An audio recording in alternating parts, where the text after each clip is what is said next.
चलिए स्टार्ट करते हैं। आज है मोशन इन स्ट्रेट लाइन खत्म हो गया था। मोशन प्लेन का लेक्चर नंबर 2 पढ़ के आए थे। Projectile motion. प्रोजेक्टाइल मोशन में क्या हमने सीखा था कि पहली बार हमने ये सीख लिया था कि प्रोजेक्टाइल मोशन जब होता है, देखिए एनिमेशन दिख रहा है ना, तो जब किसी भी ऑब्जेक्ट को किसी एक एंगल पे हम थ्रो करते हैं, है ना, किसी एक एंगल पे थ्रो करते हैं। पिछली बार क्या सीखा था हम लोग ने कि हमें परपेंडिकुलर डायरेक्शन में किसी भी ऑब्जेक्ट को थ्रो करना है तो बनता था वर्टिकली अपवर्ड मोशन। यही होता था ना, वर्टिकली अपवर्ड मोशन, जहां पर मैक्सिमम हाइट पर वेलोसिटी क्या होती थी, जीरो, और फिर उसका क्या होता था, ग्रेविटेशनल फोर्स के अंदर ऑब्जेक्ट नीचे की तरफ आता था। ये हमने पहले पढ़ा था। ये कहां पढ़ा था? मोशन स्ट्रेट लाइन के अंदर पढ़ा था। अब मैंने आपको सिखाया कि अगर हम क्या करें, किसी एक एंगल सरफेस से कोई एक एंगल पर ऑब्जेक्ट को अगर थ्रो कर दें तो क्या बन जाएगा, आपका एक कर्व्ड पाथ को फॉलो करेगा ऑब्जेक्ट, और फिर क्या होगा, ये इसी कहेंगे हम प्रोजेक्टाइल मोशन। जहां पर वो मैक्सिमम हाइट पर जब वो जाएगा तो ऑब्जेक्ट की क्या हो जाएगी, vertical component of velocity become zero. Reason क्या है, मैंने आपको सिखाया था कि जो हम एक्सटर्नल फोर्स यहां से देते हैं जिसके कारण ऑब्जेक्ट ऊपर की तरफ जा रहा है, तो यहाँ पर इसके दो, किसी भी पॉइंट पर दो कंपोनेंट होंगे। एक आपका हॉरिजॉन्टल कंपोनेंट, एक क्या होगा, वर्टिकल कंपोनेंट, जिसको Vx और Vy कहेंगे किसी भी पॉइंट P पर। उसके अंदर मैंने आपको सिखाया था क्योंकि कोई भी अलग टाइप का यहाँ पर एक्सटर्नल फोर्स नहीं है, या फिर कह सकते हैं कोई भी हमारे हॉरिजॉन्टल कंपोनेंट ऑफ वेलोसिटी को अपोज नहीं कर रहा है, इसलिए जो आपका हॉरिजॉन्टल कंपोनेंट ऑफ वेलोसिटी होता है वो क्या होता है, कांस्टेंट होता है। बट जो आपका वर्टिकल कंपोनेंट ऑफ वेलोसिटी होता है उसके अपोजिशन में हमारा ग्रेविटेशनल फोर्स ऑलरेडी है, तो इसका मतलब है कि उसकी वैल्यू क्या होगी, डिक्रीज करेगी। और डिक्रीज करते करते कहां तक जाएगी, जब ऑब्जेक्ट मैक्सिमम हाइट पे पहुंच जाएगा तो वहां पर वो जीरो हो जाएगी। ठीक है, तो आपको ये मैंने पहले ही सिखा दिया था। अब इसका दूसरा एनिमेशन क्या दिखा रहा है, यहाँ पर देखो, आपको ये वर्टिकली अपवर्ड मोशन के साथ कैसे रिलेट करोगे, मैं वो समझाने के लिए इस एनिमेशन को आपको दिखा रहा हूँ। यहाँ पर अगर ध्यान से देखोगे कि जैसे जैसे ऑब्जेक्ट ऊपर की तरफ जा रहा है, एक प्रोजेक्टाइल पाथ को वो फॉलो कर रहा है, उसी के साथ साथ एक एनिमेशन और चल रहा है जो कि आपको ये दिखा रहा है कि जो कहां मिलेंगे ये दोनों पॉइंट, ये जब आपका मैक्सिमम हाइट पे होगा तो प्रोजेक्टाइल मोशन कर रहा हुआ ऑब्जेक्ट भी वहीं पर उसको मीट करेगा एट सेम टाइम। उसका जो वर्टिकली अपवर्ड मोशन के बाद डाउनवर्ड मोशन करेगा, सेम आपका प्रोजेक्टाइल मोशन क्या करेगा, डिसेंट मोशन करेगा। तो जब वो ग्राउंड को टच करेगा उस टाइम पे, इसका मतलब क्या है, जो हमने इनिशियल वेलोसिटी पकड़ाई दोनों की वो क्या है, सेम। ठीक है, इसलिए ऐसा हो रहा है। ठीक है, अगर अलग अलग होगी तो कभी भी ये पॉसिबल नहीं होगा। ठीक है, तो इसका मतलब क्लियरली कह सकते हैं कि जो टाइम ऑफ असेंट है इसका रिलेशन क्या हो सकता है, ठीक है, वो इक्वल होगा जो प्रोजेक्टाइल मोशन का जो फर्स्ट हाफ का जो मोशन होगा उसमें लगने वाला जो टाइम इंटरवल है, मतलब यहां से यहां तक का जो टाइम इंटरवल है वो बराबर है। ठीक, फिर यहां से यहां तक का जो टाइम इंटरवल किस बराबर होगा, टी डिसेंट।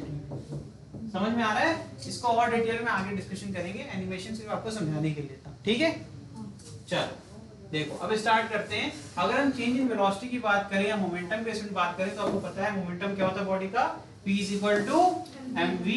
किसी भी प्रोजेक्टाइल का भी फॉलो करेगा क्योंकि ये न्यूटन लॉ के अंदर ही आ रहा है। मोमेंटम तो क्या है, mass into velocity. When particle returns to ground again at point B, its y coordinate is 0। इसका मतलब क्या हुआ, अगर हम इसको एक प्लेन में डायग्राम बनाएं, ठीक है, ये y एक्सिस है और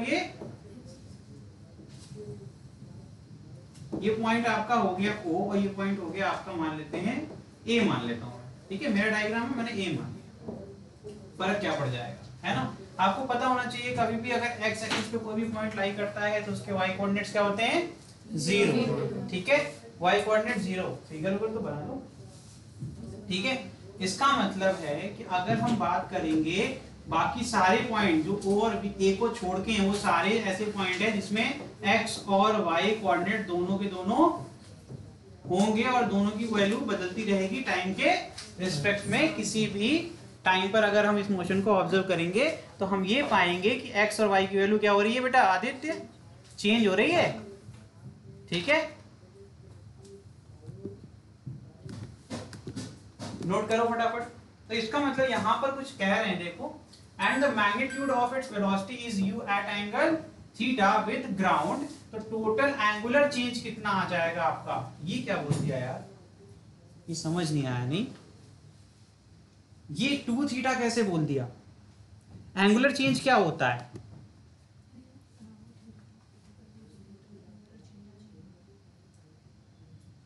जो इनिशियल पॉइंट पे एंगल बन रहा है, जो फाइनल पॉइंट पे एंगल बन रहा है, जब वो ग्राउंड को हिट कर रहा है तो कितने एंगल से हिट करेगा? थीटा से ही तो करेगा। थीटा से गया था, थीटा से वापस आएगा। अगर ध्यान से देखें इसी पॉइंट पर अगर हम यहाँ पर ऐसे बना दें और ये आपका कंपोनेंट बना दें, यहाँ एंगल कितना होगा? थीटा। और यहाँ कितना होगा? टोटल चेंज कितना आया? किसकी बात हो रही है? यू के रिस्पेक्ट में जिस वेलोसिटी से जाता है उसी से हिट करता है, ये मैंने आपको पहले ही सिखाया था। तो कितना स्विच आएगा आपका? 2 थीटा। पहले थीटा था ही और बाद में, ठीक है, तो 2 थीटा चेंज आएगा। ठीक है,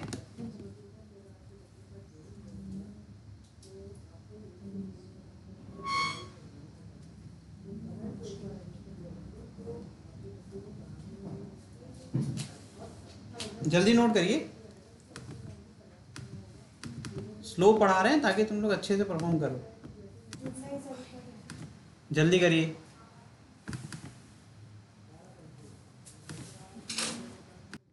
चलिए देखिए ये क्या लिखा हुआ है, इसके आगे देखते हैं। 2 थीटा समझ में आ गया। जो टोटल चेंज आएगा आपके इनिशियल वेलोसिटी में, देखिए ये आपका थीटा एंगल पर था, जब हिट करेगा फिर से थीटा एंगल पे करेगा, लेकिन डायरेक्शन क्या है? अब डाउनवर्ड है, नीचे की तरफ है। टोटल कितना आ गया? 2 थीटा का चेंज आएगा। ठीक, तो यहाँ इनिशियल वेलोसिटी की बात करें तो आपको पता है, अगर यहीं पे देख लो ना, इसका एक कंपोनेंट क्या होगा? जब एंगल को क्लोज करेंगे आज तो क्या बनेगा? आज तुम आए थे तभी बताया था मैंने, u cos theta. u cos theta ये किस तरफ है? ये i कैप की तरफ है। ठीक है, इसका मतलब ये x एक्सिस के अलोंग हो गया। फिर एक कंपोनेंट बनेगा u sin थीटा, यहाँ पर जो बनेगा वो कैसा बनेगा? j कैप, जो कि ये y एक्सिस के अलोंग है। अब जब वो हिट करेगा तो यहाँ फिगर में स्पेशली मेंशन्ड है u, वो जानबूझ के ताकि आपको ये सिखा दिया जाए कि जिस वेलोसिटी से आप ऑब्जेक्ट को थ्रो करते हो उसी वेलोसिटी से ऑब्जेक्ट क्या करता है? सरफेस को हिट करता है। ये चीज पहले कहां पड़ी थी? वर्टिकली अपवर्ड मोशन में पड़ी थी। जिस रेट से आपकी वेलोसिटी डिक्रीज होती है उसी रेट से मैक्सिमम हाइट से इंक्रीज होती है, और फिर से जब ऑब्जेक्ट हिट करती है तो किस वेलोसिटी से करती है? u से ही करती है। ये मैंने मोशन इन स्ट्रेट लाइन में सिखाया था। वही सेम एप्लीकेशन यहाँ पर भी हो जाएगा। तो यहाँ पर देखो ध्यान से, तो u अगर एक एंगल थीटा पर है तो इसका फिर से एंगल बंद करोगे तो क्या मिल जाएगा? u cos थीटा, जो कि i कैप की तरफ होगा। लेकिन u sin थीटा इस बार कहाँ जा रहा है? वो नीचे की तरफ जा रहा है, जो कि माइनस j कैप की तरफ होगा।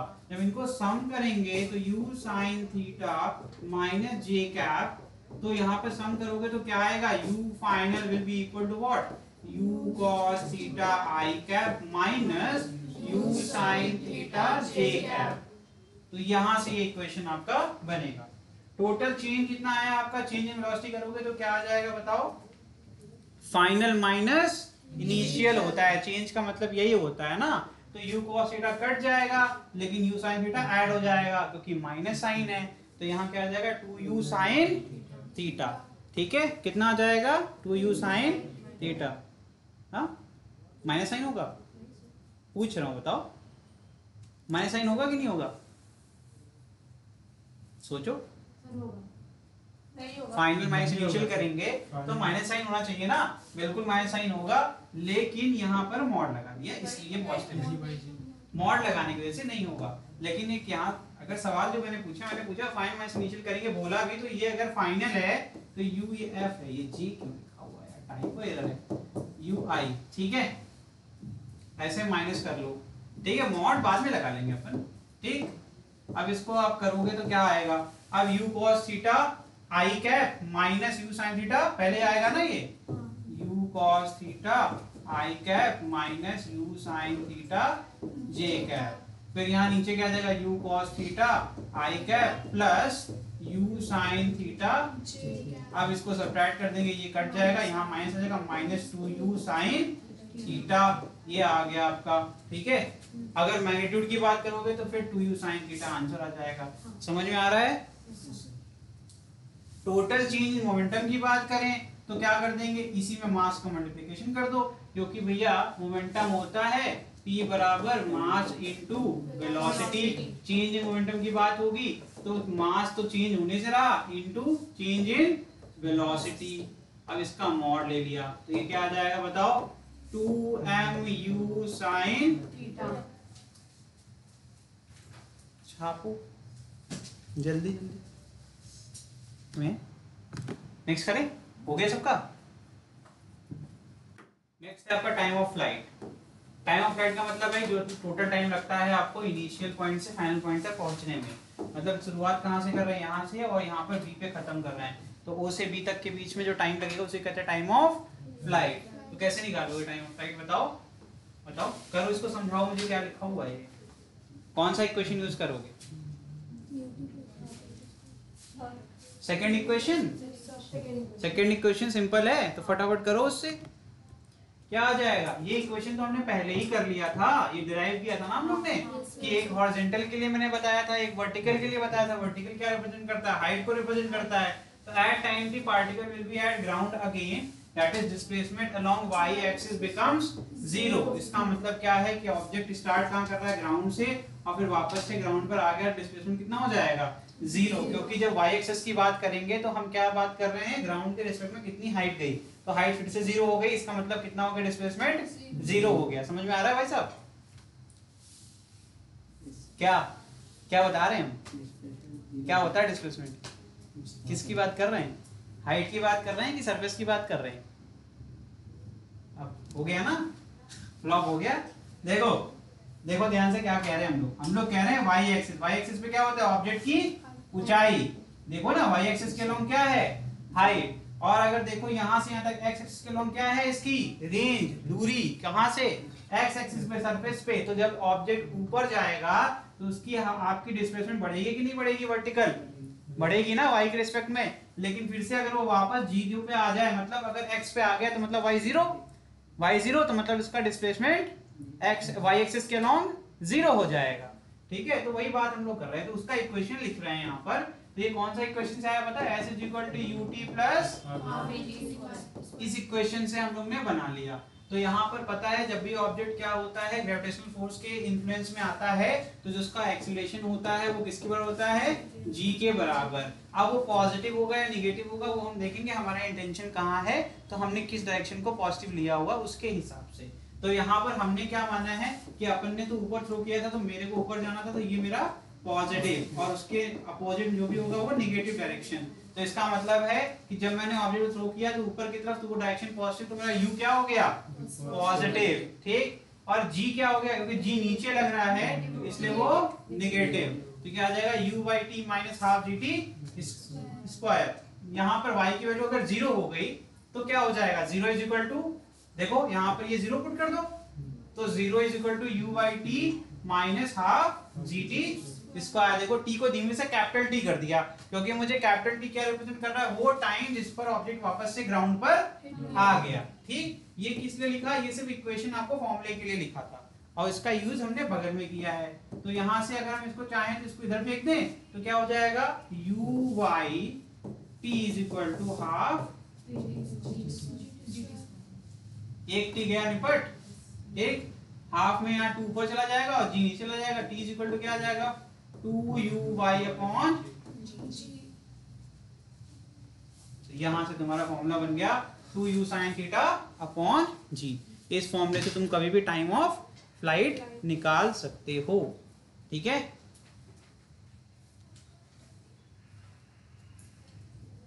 और आपको मैंने पहले ही एनिमेशन में भी दिखाया था क्लास शुरुआत होते ही, कि टाइम ऑफ असेंट बराबर होता है टाइम ऑफ डिसेंट के। तो टाइम ऑफ असेंट निकालना है तो देखो t/2 कर देंगे तो u/g आ गया, 2 कट गया तो u sin theta upon g। तो आपको ये भी पता चल गया कि ऑब्जेक्ट को मैक्सिमम हाइट तक जाने में कितना टाइम लगेगा, that is u sin theta upon g। ठीक है,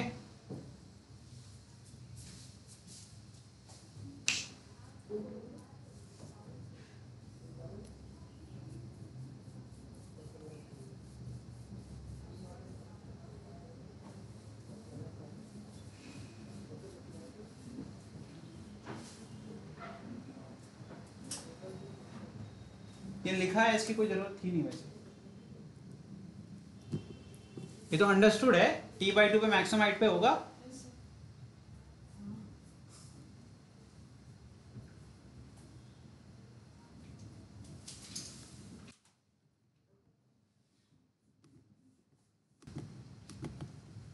गोलू शर्मा एंड महक, आप लोगों को आ रहा है समझ में? चलो आगे बढ़ते हैं। अब बात होती है मैक्सिमम हाइट की। तो मैक्सिमम हाइट निकालना है, उसका फॉर्मूला बनाना है। तो कौन सा इक्वेशन यूज कर सकते हैं? ये कहाँ से आया? v square minus u square equal to 2as। ये कौन सा इक्वेशन होता है? Third equation of motion. ठीक है, तो हमें पता है कि एट मैक्सिमम हाइट, जब ऑब्जेक्ट कहाँ होता है? मैक्सिमम हाइट पे, तो vy क्या हो जाता है? 0। तो मेरे लिए सबसे आसान यही होगा करने के लिए। तो मैं क्या कर दूंगा? vy को 0 लिख दूंगा is equal to u square minus 2gh। Pi की वैल्यू क्या होगी इस पॉइंट पर? h के बराबर होगी ना, तो ये क्या हो जाएगा? 0। तो u square equal to 2gh, या फिर h is equal to 2g upon u square upon 2g। क्या हो जाएगा? क्रॉस मल्टीप्लाई होगा ना, डिनोमिनेटर में जाएगा, that is u square upon. ठीक है, अब यहाँ पर u कौन सा कंपोनेंट है? y कंपोनेंट होगा ना, हर जगह मैंने लिखा नहीं, यहाँ नहीं लिखा। ठीक है, तो यहाँ से आ जाएगा u square sine square theta upon 2g। u क्या होता है? u साइन थीटा, तो उसका होल स्क्वायर करोगे तो क्या बन जाएगा? u square sine square. ठीक है, सिंपल डेरिवेशन है, कोई दिक्कत?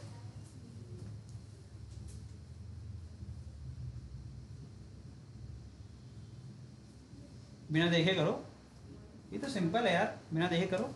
u की जगह u y लिखोगे ना, y कंपोनेंट है ना, यहाँ तो v y लिखा मैंने। नहीं समझ में आ रहा? देखो देखो देखो, कोई बात नहीं। यहाँ पर हमने एक u y कंपोनेंट होगा ना, यही रिस्पॉन्सिबल है इस मैक्सिमम हाइट के लिए, यही तो लेके ऊपर जा रहा है। इसके लिए डिक्रीज होते होते कहाँ जाएगी? 0 तक जाएगी। तो जब हमने थर्ड इक्वेशन में पुट किया तो फाइनल वेलोसिटी कितनी है? 0। इनिशियल कितनी होगी? u साइन थीटा का होल स्क्वायर, माइनस क्यों लग गया? क्योंकि अपन जिधर जा रहे हैं उसके अपोजिट डायरेक्शन में क्या लग रहा है? Gravitational force. ठीक है, तो क्या जाएगा? माइनस 2g, y की वैल्यू क्या आएगी मैक्सिमम हाइट पर? h। तो जब वैल्यू पुट कर देंगे क्या बन जाएगा? 0 is equal to u square sine square theta minus 2gh। मैंने वो वैल्यू बाद में पुट करी, तुम पहले पुट कर लो यार, काहे नाराज हो रहे? ठीक है, ठीक है, लिखो फिर फटाफट इसी बात। हो गया सबका? हो गया? आ रहा है? नहीं? अरे यार ये ऐसे से मुंडी क्यों हिलाने लगती है? चुड़ैल उड़ा लेके आए इससे और पूछे आ गया, ऐसे ऐसे ऐसे हमारा दिमाग खराब हो जाए, इसको आया कि नहीं आया? बेवकूफ बच्चे। चले आगे बढ़े, चलो ये करो, रेंज निकालो। अब बिना देखे निकालना है। आपको क्या निकालना है? रेंज, कि कितनी दूरी तय करेगा, जिसको r से डिनोट करते हैं। अब मैंने 2 करके दिखाया, ये आप करके दिखाओ। सबसे आसान है ये, इसलिए दिया है मैंने, इसमें मत कह देना नहीं आता।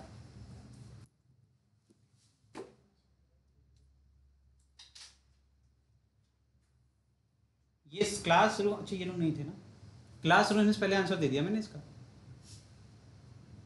ये सबसे आसान है, कैसे होगा? पहला इक्वेशन, सबसे पहले इक्वेशन एक ही बना था, x एक्सिस के अलॉन्ग वाला। x इज इक्वल टू क्या होता है?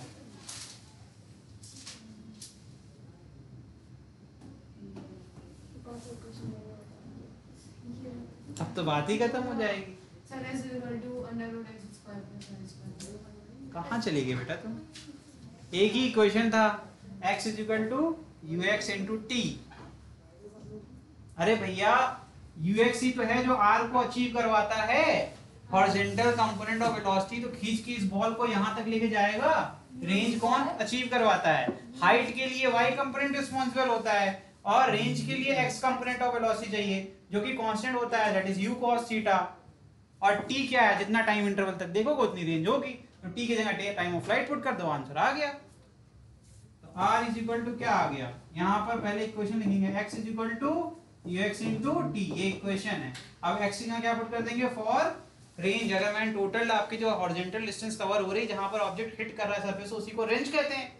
तो r रख दिया, और x क्या है? ये तो कांस्टेंट रहेगा, किसी भी पॉइंट पर ये चेंज नहीं होगा। और टाइम को मैंने क्या पुट कर दिया? टाइम ऑफ फ्लाइट, क्योंकि यही वो टाइम है जब ऑब्जेक्ट हिट कर रहा है हमारे ग्राउंड को। तो अब तो आंसर निकाल लोगे, अभी भी नहीं निकाल पाओगे।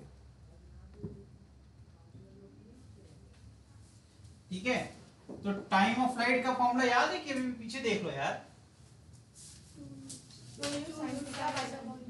तो u cos थीटा इंटू 2 को आगे लिख दें, फिर u sin थीटा अपॉन क्या जाएगा g। अब u इंटू यू क्या हो जाएगा, u स्क्वायर, 2u स्क्वायर में से u स्क्वायर को बाहर ले लो, 2 sin थीटा cos थीटा क्या होता है sin 2 थीटा। हो गया खत्म, ठीक है, चाहे यहां लिख लो चाहे यहां से देख के लिख लो, बात तो एक ही है। तो यहाँ पर देखो ये तक मैंने कर दिया था, तो यहाँ से u स्क्वायर जाएगा और sin 2 थीटा बन जाएगा, तो फॉर्मूला बन गया r is equal to u square sin 2 theta upon g। ठीक है, इसमें कंसेप्ट इतना छोटा सा है कि हमने पता है वेलोसिटी इज इक्वल टू होता है डिस्प्लेसमेंट अपॉन टाइम, है ना। तो यहाँ पर वेलोसिटी सेम है, टाइम चेंज हो रहा है और कितने डिस्टेंस कवर करेगा निकालना था, क्रॉस मल्टीप्लाई कर दिया, टाइम मुझे पता है और मुझे वेलोसिटी पता है, मुझे आर निकालना था, मैंने निकाल लिया। ठीक है, क्या हो गया, आया? कोई बात नहीं, ऐसे तो सवाल आते रहते हैं, आदत हो गई मुझे। कभी बेसिक मैथमेटिक्स की क्लास हुआ करती थी, है ना, उसके अंदर हम लोग ने एक पूरी शीट बनाई थी, क्या कर सकते हैं, याद भी करने की जिम्मेदारी मेरी। लिख लो लिख लो लिख लो, वहीं लिख लो बगल में, फॉर्मूला लिख लो। हाँ भाई, ठीक है, हाँ भाई शिवांश, क्या क्या पढ़ा हम लोग ने, हेडिंग गिना दो बस तुम ऐसे करके, जल्दी से बताओ, हंसो नहीं तो रोने लगोगे, बताओ, अरे बताओ भाई, पूछ रहे हैं कुछ, क्या पढ़ाया हमने, हेडिंग बताओ बस तुम, नहीं बता, आगे बैठे हो तो ये आलम है। चलो ठीक है, कोई बात नहीं, कोशिश जारी रहेगी तुमको पढ़ाने की, किसी दिन तो पढ़ोगे। मैक्सिमम हॉरिजॉन्टल रेंज, अब हमें क्या करना है, अब हमसे ये मतलब नहीं कि रेंज कितनी है, हमें मैक्सिमम रेंज चाहिए। ठीक है, तो अब यहाँ पर आर मैक्स की कंडीशन क्या हो सकती है, तो आपको भी पता है कि साइन थीटा जो होता है वो इंक्रीज करता है जैसे जैसे हम थीटा को इंक्रीज करते हैं अप टू 90, क्योंकि 90 पर ही क्या होता है, साइन 91 होता है ना, यही इसकी मैक्सिमम वैल्यू होती है। तो इसका मतलब हमारा जो फॉर्मूला है आर का वो क्या है, यू स्क्वायर, जो कि हमारे कंट्रोल में नहीं है, हम इनिशियली एक बार दे देंगे फिर तो कांस्टेंट रहेगा, मतलब यू की वैल्यू तो एक ही बार दे सकते हो ना, फिर जी भी आपका थ्रू आउट द आपका जो मोशन हो रहा है वो कांस्टेंट है। अब हमारे कंट्रोल में एक ही चीज, अगर यू और जी आपके कंट्रोल से बाहर मैंने कर दिया तो आपके पास सिर्फ और सिर्फ एक ही चीज बची, दैट इज दिस थीटा, है ना।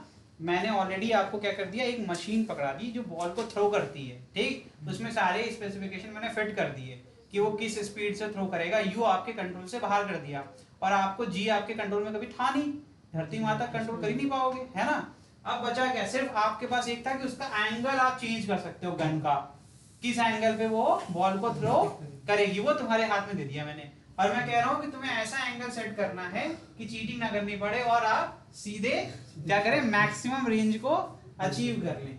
तो अभी मैंने आप लोग को एक ट्रिक बताई थी, इसका मतलब है आर डायरेक्टली प्रोपोर्शनल होगा साइन ऑफ 2 थीटा के। तो थीटा आपका कितना होना चाहिए कि कितनी हो जाए वैल्यू, इसकी वैल्यू 1 के बराबर, क्योंकि साइन की वैल्यू 1 ही होती है जो मैक्सिमम वैल्यू कहलाती है। तो थीटा की वैल्यू कितनी होनी चाहिए, 45, है ना। तो यहाँ से हमें कंडीशन मिल गई कि अगर 45 डिग्री होगा तो क्या हो जाएगा, आर की वैल्यू क्या होगी, मैक्सिमम होगी, क्योंकि फिर क्या बन जाएगा ये साइन 90 और ये हो जाएगा 1, और आपका आर मैक्स का फॉर्मूला कितना आ जाएगा, जी स्क्वायर अपॉन जी।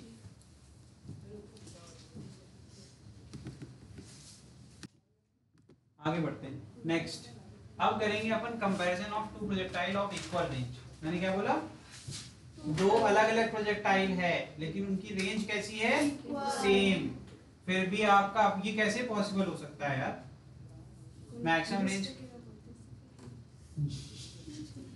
देखो आगे बैठी देख रहे हो ना, बेसिक मैथ पढ़ा था कभी, कब कब सेम वैल्यू आती है, एक केस पढ़ाया था उसमें 90 माइनस थीटा, है ना, और थीटा होता है तो सेम वैल्यू आ जाती है दोनों में। तो वो सब प्रॉपर्टी से होगा। ये तेज से स्लो से तुमको उठा तेज से फेंक दें तब भी जार गिरोगी नहीं, है ना। तो ये देखिए when two projectile are thrown with equal speed at angle theta and 90 minus theta, then their ranges are equal but maximum height attained are different and time of flight are also different.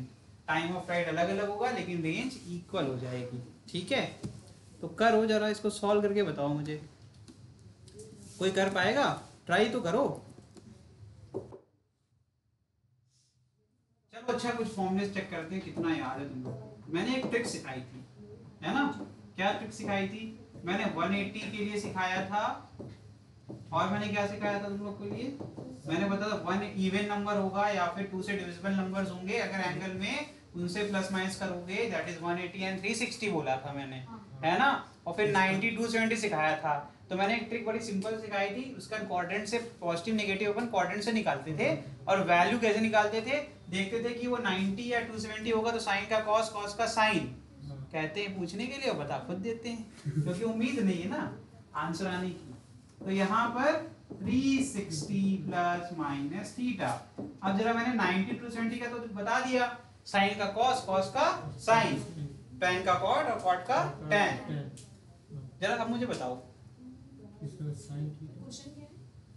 इसकी value कितनी होगी? सामने लिखा हुआ है madam, question क्या है? जल्दी बताओ आंसर क्या है। पॉजिटिव नेगेटिव बाद में बता लेना, पहले तुम वैल्यू बता लो, क्योंकि क्वाड्रेंट रूल से वो तो निकल जाएगा। एएसटीसी पढ़े ही थे अपन। एएसटीसी क्या काम करता है अपन को? वो बताता है कि वहां पे वैल्यू पॉजिटिव होगी या नेगेटिव होगी, है ना। बहुत अच्छी पढ़ाई होगी, बहुत अच्छी पढ़ाई होगी। sin equal to positive 180। Yes sir. sin equal to positive 180। Sine is equal to, क्या बोल रही हो तुम? Positive sine 180 plus minus theta की वैल्यू क्या होगी? साइन थीटा होगी। अब उसमें वो क्वाड्रेंट अगर आपका 180 प्लस थीटा मतलब थर्ड क्वाड्रेंट मतलब माइनस आ जाएगा, और अगर माइनस करेंगे सेकंड क्वाड्रेंट में तो प्लस आ जाएगा। तो तुम बोलोगी, ऐसे बोलोगी माइनस प्लस साइन थीटा। इतने दिन में बोलना नहीं आया, क्या करें। 360 वाले में बताओ, दो है ना फॉर्मूले एक साथ लिखे हुए हैं, दो फॉर्मूले प्लस माइनस करके मैंने। तो आप पहले वाले के लिए पहले आंसर बताओगे, फिर दूसरे वाले के लिए दोबारा आंसर बताओगे, तब उसको इस तरीके से लिखा जाएगा। 360 के लिए क्या होगा? 360 प्लस थीटा में कौन सा क्वाड्रेंट है? तो क्या आएगा? और माइनस में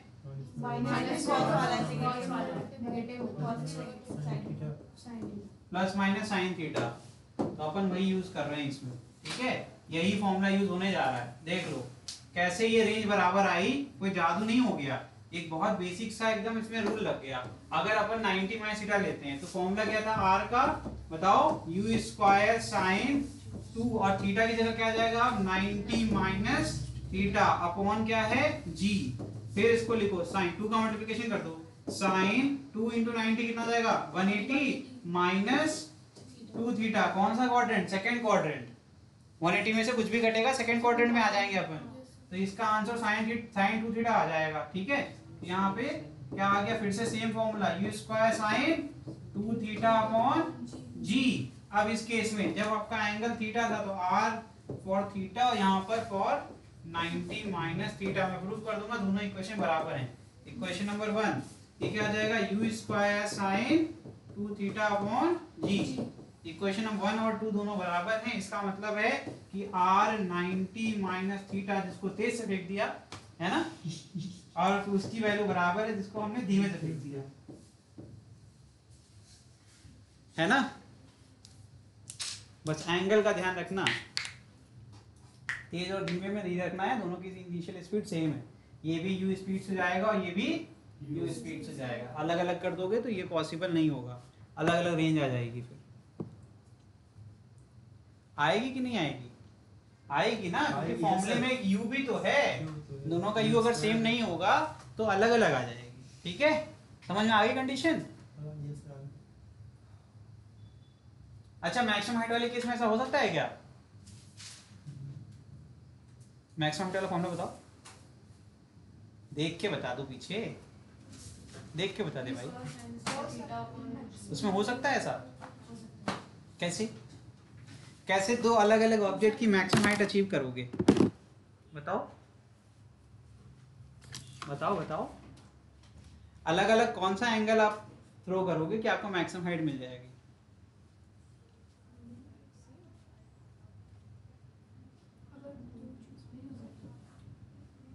नहीं होगा, ठीक है, ये कर लो, ये नोट कर लो। इसका अब तुम्हें क्या निकालना है, मैंने इतना कर दिया ना, तुम्हें निकालनी है एच और एच डैश और इनका रेशियो निकालना है। अलग अलग करके सॉल्व करोगे पहले और फिर उसके बाद इनका रेशियो निकालोगे और मुझे बताओगे इनके रेशियो में क्या आ रहा है, रिलेशन कुछ बन रहा है या नहीं बन रहा।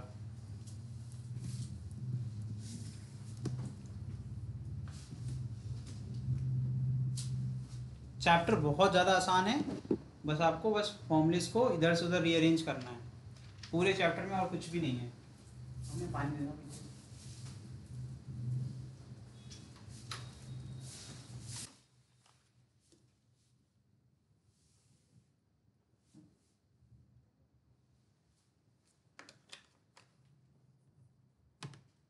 sin 90 माइनस थीटा क्या होगा,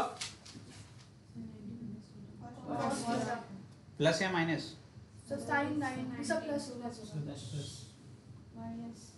नेक्स्ट करें, कर दें? हाँ भाई देखो, अगर हम h निकालना चाहते हैं, ठीक है, h डैश निकालना चाहते हैं, मैं ये निकाल रहा हूँ ये, ठीक है, इसके लिए एंगल कितना है 90 माइनस थीटा। हाँ 90 माइनस थीटा नहीं होगा बेटा, कैसी बातें कर रही है, छोटा एंगल हो जाएगा 90 माइनस थीटा।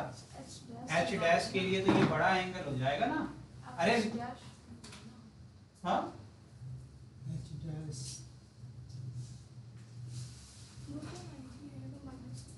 हाँ तुम सही कह रहे हो, चलो एस डैश ही निकाल लें, ठीक है, ठीक है, आ जाएगा फॉर्मूला क्या आएगा, you square sine square 90 minus,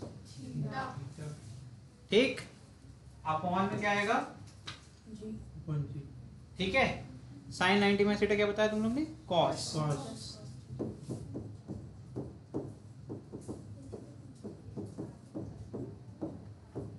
ऐसे लिख सकता हूं मैं इसको, तो नीचे 2g नहीं हो, कहाँ गलत लिखा मैंने? नहीं लिखा था, कहीं लिखा मैंने गलत? एनी प्रूफ है कोई यहाँ पर? नहीं सर ये वो तो मैं अभी खत्म ही नहीं किया था, खत्म करके साइड हट जाता फिर बोलता तो सही हो जाती तुम्हारी बात। पेन चला ही रहता, you square cos square theta,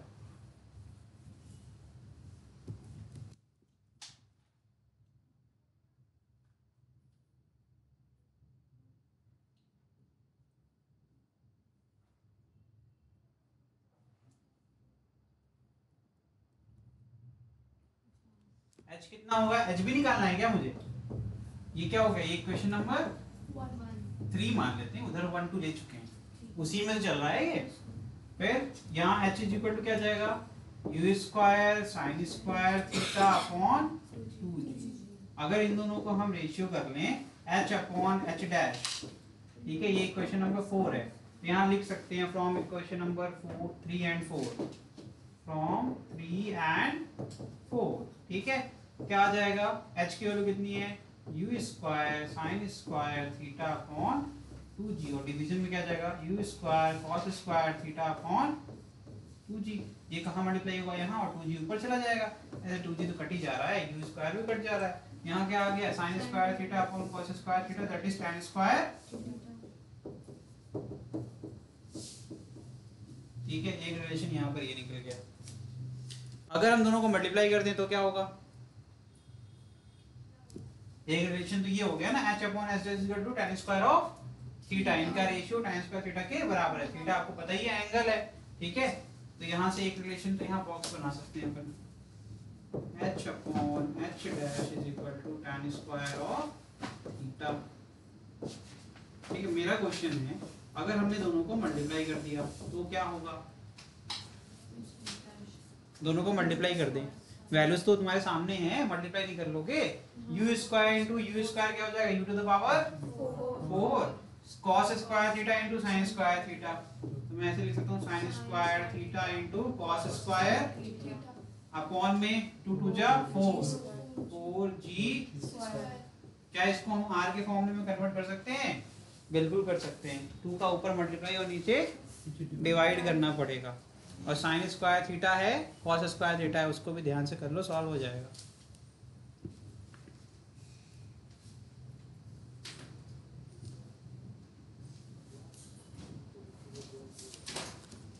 तुम्हें इसको क्या बनाना है, पता है क्या बनाना है? इसको तुम्हें आर स्क्वायर अपॉन 16 बनाना है। क्या बना लोगे? 1 सेकंड में बन जाएगा। मैं दिखाऊं बना के?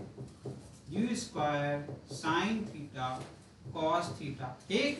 अब यहाँ पर 2 का मल्टीप्लाई कर दिया, एक पेयर बना रहा हूँ, नीचे जी स्क्वायर है ना मेरा, मुझे कितना चाहिए? जी चाहिए ना सर, जी चाहिए, जी अलग कर लिया, एक मल्टीप्लिकेशन में यू स्क्वायर, अब इसमें भी 2 मल्टीप्लाई कर दिया।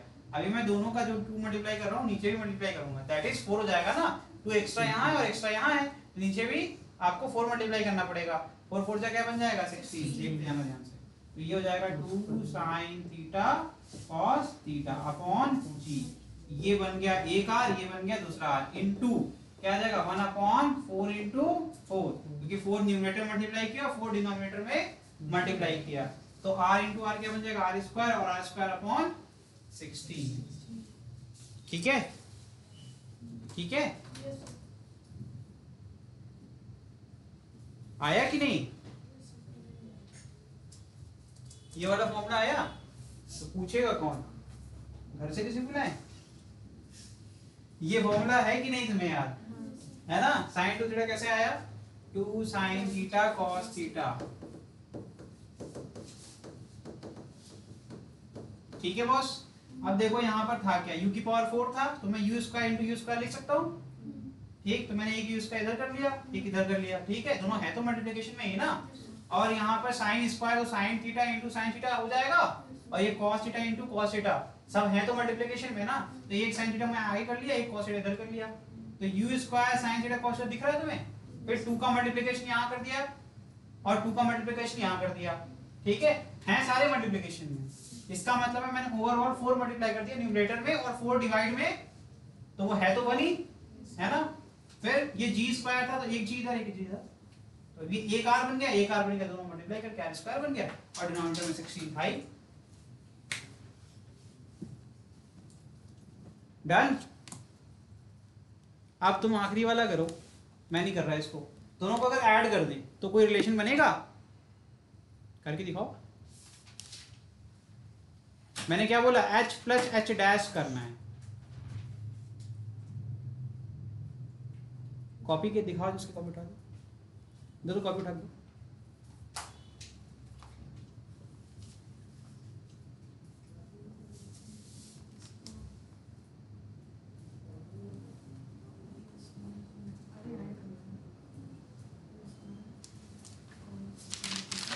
आज तो ठीक बनी कॉपी यार, आगे ही बैठा करो तुम। आज तो नोट्स इतनी सही बन गई। डन हो गया। मैंने आखिरी क्वेश्चन पूछा है कि अगर दोनों को ऐड कर देंगे तो क्या होगा? कोई रिलेशन बन रहा है? क्या आया? चलो बताओ, आंसर बताओ। हाँ क्या ऐड ही तो होगा, इसमें ऐसा कुछ है ही नहीं। Sign square theta plus cos square theta करके वो गायब हो जाएगा। Answer 2 u square upon 2g आना चाहिए।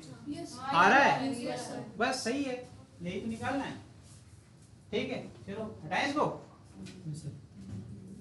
तो यहाँ क्या हो जाएगा आखिरी में? अगर हमने h प्लस h डैश कर दिया, क्या है ये? u square sine square theta upon 2g plus u square cos square theta upon, क्या मैंने सही किया? h डैश में कॉस स्क्वायर तो आ रहा था।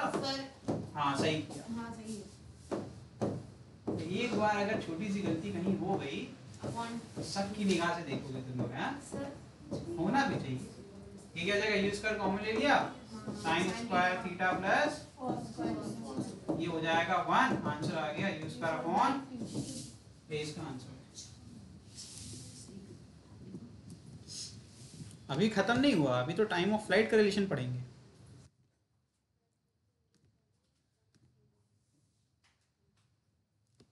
बेटा आपको आ रहा है, सिर्फ कैलकुलेशन ही चल रही है ना, कैलकुलेशन नहीं चल रही, रीअरेंजमेंट चल रहा है। चलो टाइम ऑफ फ्लाइट का फॉर्मूला क्या था बताओ, कॉपी में देख के बता दो, लिखवाया है मैंने। दोनों के लिए टाइम ऑफ फ्लाइट कितना आएगा, सेम आएगा।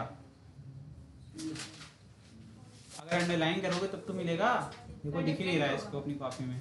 सर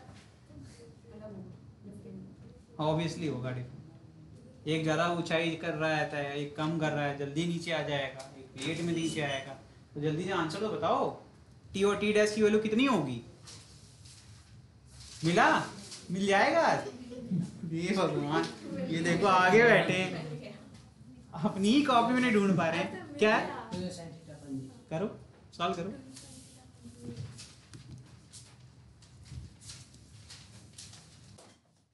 टाइम ऑफ फ्लाइट,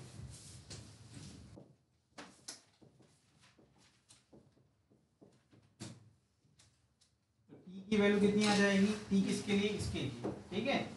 तो क्या आ जाएगा 2u sin थीटा, ठीक है। और दूसरे वाले केस में क्या आएगा 2u sin 90 minus theta upon g, 2u sin 90 minus theta upon g, that is equal to 2u cos theta upon ratio निकालो दोनों का, टी अपॉन टी डैश क्या आ जाएगा tan थीटा, पेन भी चलाने की जरूरत नहीं है, फिर मल्टीप्लिकेशन करेंगे तो क्या आ जाएगा, आर के टर्म में बताना है, आर के टर्म में बताओ कन्वर्ट करके, तो पूरे फॉर्मूले को आर के फॉर्म में करना है। तो t upon t dash is equal to tan theta, पहला फॉर्मूला सिंपल है ये बहुत। फिर दूसरा मैंने पूछा अगर दोनों को मल्टीप्लाई कर देंगे तो क्या हो जाएगा 4u square sine theta cos theta upon, 1 second का है आंसर, 1 सेकंड का आंसर है। महक मुझे आंसर बताइए चैट में।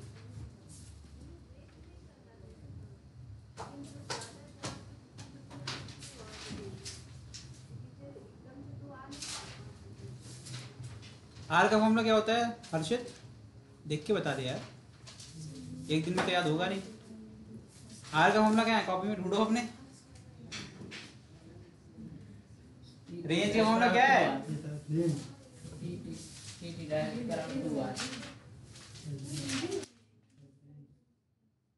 टू आर नहीं आएगा, टू आर अपॉन जी आएगा, two r upon g answer है, ठीक है। 1 सेकंड का था, 2 2 जा 4 होता है, तो हमने u square into 2 sine theta cos theta को अलग कर लिया अपॉन, अब एक जी को मैंने 2 के अपॉन में लिख दिया और एक जी को यहाँ लिख दिया, तो 2 साइन थीटा कॉस थीटा होता है sine 2 theta, u square sine 2 theta upon G बन जाएगा r, तो बनेगा 2r अपॉन जी। इतना ही आसान था।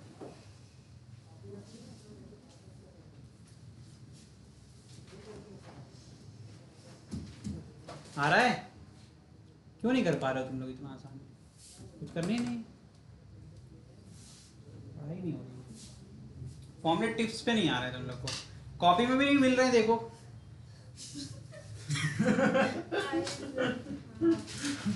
कम से कम वो स्टार बना के हर फॉर्मूले में हम ही बनाते रहते हैं स्टार हर जगह, वही बना लो तब भी वो दिख जाएगा, वो कहेगा हम यहाँ हैं, यहाँ इधर। ये ढूंढ रही है अपनी कॉपी में ऐसे ऐसे करके। मिल गया था। अच्छा ये बताओ, अगर ये डिपेंडेंसी चेक करनी हो, अगर कभी भी डिपेंडेंसी चेक करनी हो तो कैसे आप डिफाइन करोगे, टी टी डैश किसके प्रोपोर्शनल है, इस फॉर्मूले को देख के बताओ। प्रोपोर्शन मतलब किसकी वजह से बदल रहा है बार बार।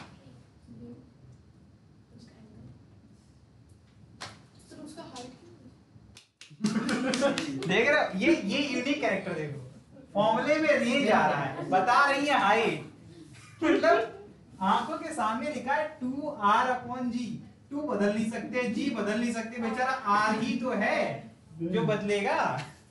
मतलब जाने तो आइंस्टीन मर जाएंगे दोबारा से। तो सामने आंसर लिखा है फिर भी नहीं बता पा रही।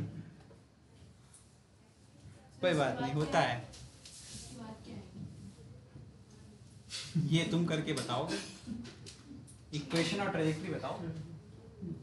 इक्वेशन और ट्रेजेक्टरी एक्चुअल में बता चुके हैं, बताने ऐसा कुछ है नहीं, तुम्हारे कॉपी में आंसर है। और अभी जस्ट स्टार्टिंग कर रहे थे जब, तब बताया था y इज इक्वल टू करके कुछ था, वही तो है इक्वेशन और trajectory. So y is equal to ut minus equation trajectory में क्या है, एक तो पहला आपका इक्वेशन आ जाएगा x is equal to ux into t। ये तो आसान है, ठीक है। ये हॉरिजॉन्टल कंपोनेंट ऑफ जो आपकी पोजीशन चेंज हो रही है ऑब्जेक्ट की, उसको रिप्रेजेंट करता है। किसी भी टाइम पर आपको क्या रिप्रेजेंट करेगा, हॉरिजॉन्टली कितना ऑब्जेक्ट मूव कर रहा है अपने इनिशियल पोजीशन के रिस्पेक्ट में। ठीक है, बना देंगे तो ऐसे चेहरे बनाएंगे, ये सब क्या ही बढ़ा रहे हैं फिर। जैसे मान लो ये पॉइंट P है, एट टाइम कितना है, time is equal to t। तो इस पोजीशन पे जो ऑब्जेक्ट की एक्स एक्सिस के अलोंग जो पोजीशन चेंज होगी, मतलब यहीं से शैडो ये वो पोजीशन होगी, तो इसकी वैल्यू कितनी होगी, x इज इक्वल टू जो यहाँ पर कंपोनेंट है ux इनटू जो टाइम है। ठीक, इस तरीके से टाइम चेंज होगा। मान लेते हैं यहाँ t1 आ गया, ये हो गया आपका Q पॉइंट। यहाँ टाइम कितना है t1, तो यहाँ पर इसकी शैडो यहाँ जो पड़ेगी, तो ये आपका क्या रिप्रेजेंट करेगा, x एक्सिस के लॉन्ग। अब ये x1 की वैल्यू कितनी आ जाएगी, ux तो सेम ही रहेगा, और वो सिर्फ और सिर्फ किस पे डिपेंड कर रहा है, टाइम पर। तो ट्रैजेक्टरी क्या होती है, हॉरिजॉन्टल ट्रैजेक्टरी किस पे डिपेंड करती है, सिर्फ और सिर्फ टाइम पर। टाइम ऑफ फ्लाइट चेंज होता रहेगा तो x की वैल्यू बदलती रहेगी, ठीक है। तो फाइनल फॉर्मूला कैसा लिखेगा, x is equal to u cos theta into t। ये हो गया तुम्हारा, जहां पे आपको पता है u cos थीटा आपके पास डिफाइंड रहेगा, आप अपने हिसाब से डिफाइन करोगे। सेकेंड वाला भी आपको ऑलरेडी पता है, जो अभी ये बता रही थी, क्या बता रही थी, y is equal to u by t minus half gt square. अब इससे क्या होता है, किसी भी टाइम इंस्टेंट ऑफ टाइम पर आपको ऑब्जेक्ट की y एक्सिस के अलोंग जो पोजीशन चेंज हो रही है उसके हिसाब से, पहले हाफ में आपका जो ऑब्जेक्ट है वो क्या कर रहा है, वो वर्टिकली अपवर्ड की तरफ जाने की कोशिश, मतलब माफ करना वर्टिकली बोल दिया, अपवर्ड मोशन कर रहा है, मतलब ऊपर की तरफ हाइट अचीव करने की कोशिश करेगा। सेकेंड हाफ में ऑब्जेक्ट की हाइट डिक्रीज करेगी और कंपोनेंट ऑफ यू वाई क्या हो जाएगा, वो अपनी डायरेक्शन चेंज कर देगा, ठीक है। तो यहाँ पर अगर हम बात करें वाई वी वाई क्या होगा, इसको मैं वी वाई अपनी डायरेक्शन चेंज करेगा। इस पोजीशन पर ये हो गया तुम्हारा यहाँ पर v1 y और ये हो गया v1 x। v1 क्यों बोल रहा हूँ, अलग अलग वैल्यूज होगी ना, सेम वैल्यूज हम नहीं बोल सकते हैं। सेम वैल्यूज कहाँ बोलेंगे, सिर्फ इनिशियल और फाइनल पॉइंट पर, बाकी जगह पर वो चेंज होती रहेगी, वेरिंग वैल्यू होती है। और ये इक्वेशन भी आपको यही दिखा रहा है कि टाइम के साथ देखो ना, ये क्वाड्रेटिक इक्वेशन है, टाइम के हिसाब से आपकी वैल्यू पूरी बदलेगी। ऑब्जेक्ट कितना डिस्प्लेस हो रहा है y एक्सिस के अलोंग, वो उसकी वैल्यू बदलेगी टाइम के रिस्पेक्ट। ये है आपका इक्वेशन। तो इसको पुट कर दो, तो y की वैल्यू क्या आ जाएगी, u sin theta into t minus half gt square. और इलेबोरेट करें अगर हम लोग, तो पहले इक्वेशन से, इक्वेशन नंबर 1 से अपन कह सकते हैं t is equal to x upon u cos theta, कह सकते हैं ना। वो वैल्यू उठा के यहाँ पुट कर दो,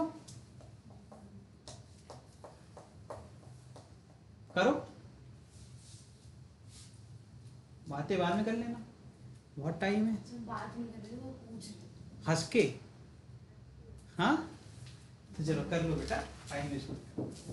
u sin theta into x upon u cos theta minus half g to x upon u cos theta का होल।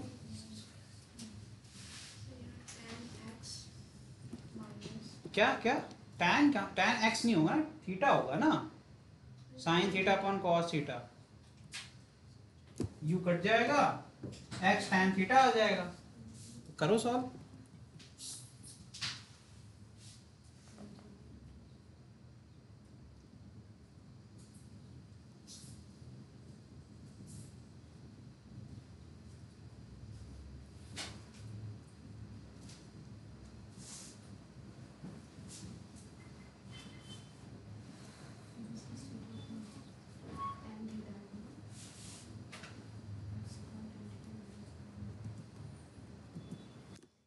कर नहीं पाओगे। चलो देखो टाइम यहाँ से क्या जाएगा तुम्हारा आधा आ गया ना, क्या जाएगा x tan थीटा माइनस देखो क्या जाएगा यहाँ पर एक्स स्क्वायर, देखो x square g upon 2 u square cos square theta. ठीक है, रिकॉर्डिंग चल रहा है। अब यहाँ से अगर x tan थीटा को निकालेंगे तो आप कंफ्यूज जाओगे, तो मैं यहाँ पहले इसको लिखूंगा वापस से in the form of sin theta upon cos theta ताकि तुम्हें दिखे। ठीक है, sin theta upon cos theta.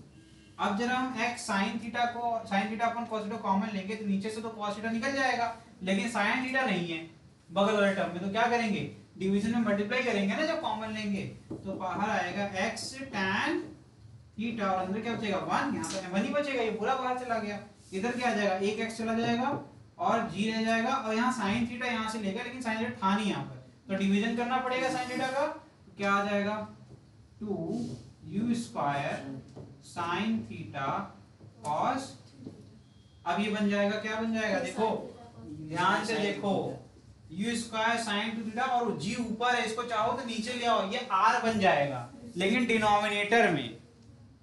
हाँ r का फॉर्मूला था ना u स्क्वायर sin, उल्टा कर देंगे तो उल्टा कर देंगे 1 अपॉन r लिखेंगे तो g ऊपर चला जाएगा, है ना। तो 1 अपॉन r क्या हो जाएगा 1 upon r is equal to g upon u square sin 2 theta, जो कि यहाँ पर हो रहा है। ठीक है, ये हो गया ब्रैकेट क्लोज। यहाँ से जाएगा x tan थीटा और यहाँ 1 minus x upon capital R। ये हो गया तुम्हारा इक्वेशन ऑफ ट्राजेक्टरी।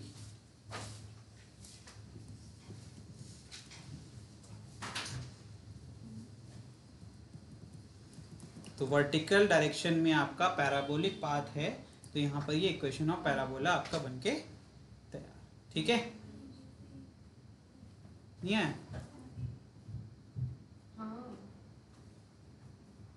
नीचे दिख रहा है ना सबको, नोट कर लो फटाफट। अब ये जो इक्वेशंस अभी मैंने आपको सिखाए हैं ये बहुत इंपॉर्टेंट है, आगे की तरफ जब बढ़ेंगे तो ये वापस से यूज करेंगे, लेकिन अलग अलग तरीके से यूज करेंगे।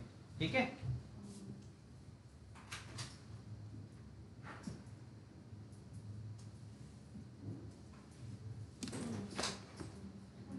एक टॉपिक और पढ़ लें।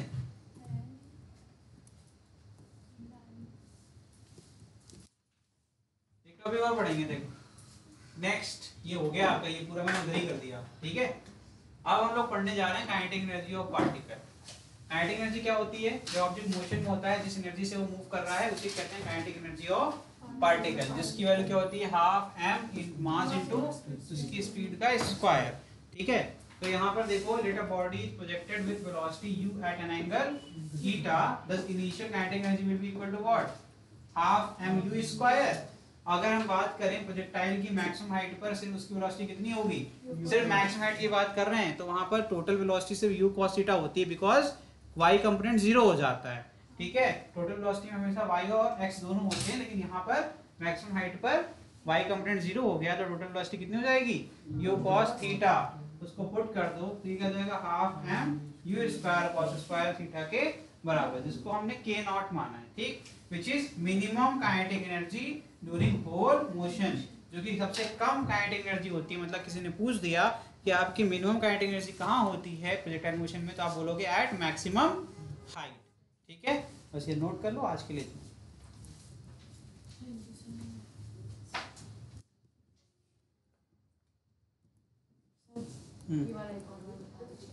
क्या बताते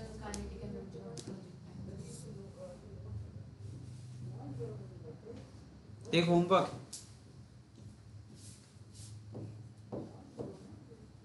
सेम हाइट अचीव कर सकते हैं अलग अलग प्रोजेक्टाइल, आंसर है यस। क्वेश्चन क्या है, कैसे अरे यार सेम हाइट आपको एस सेम रखना है तो ऑब्वियसली थीटा बदलना पड़ेगा और आर भी बदलेगा, आर कभी भी सेम नहीं होगा। आर विल नॉट, ये हिंट है, इसे इतने से कर नहीं पाओगे, ये मैं अगली क्लास में बताऊंगा। ठीक है, ये तुम्हारा होमवर्क है, लेट्स सी करके आता है कौन। ठीक है, चलिए आज के लिए इतना ही।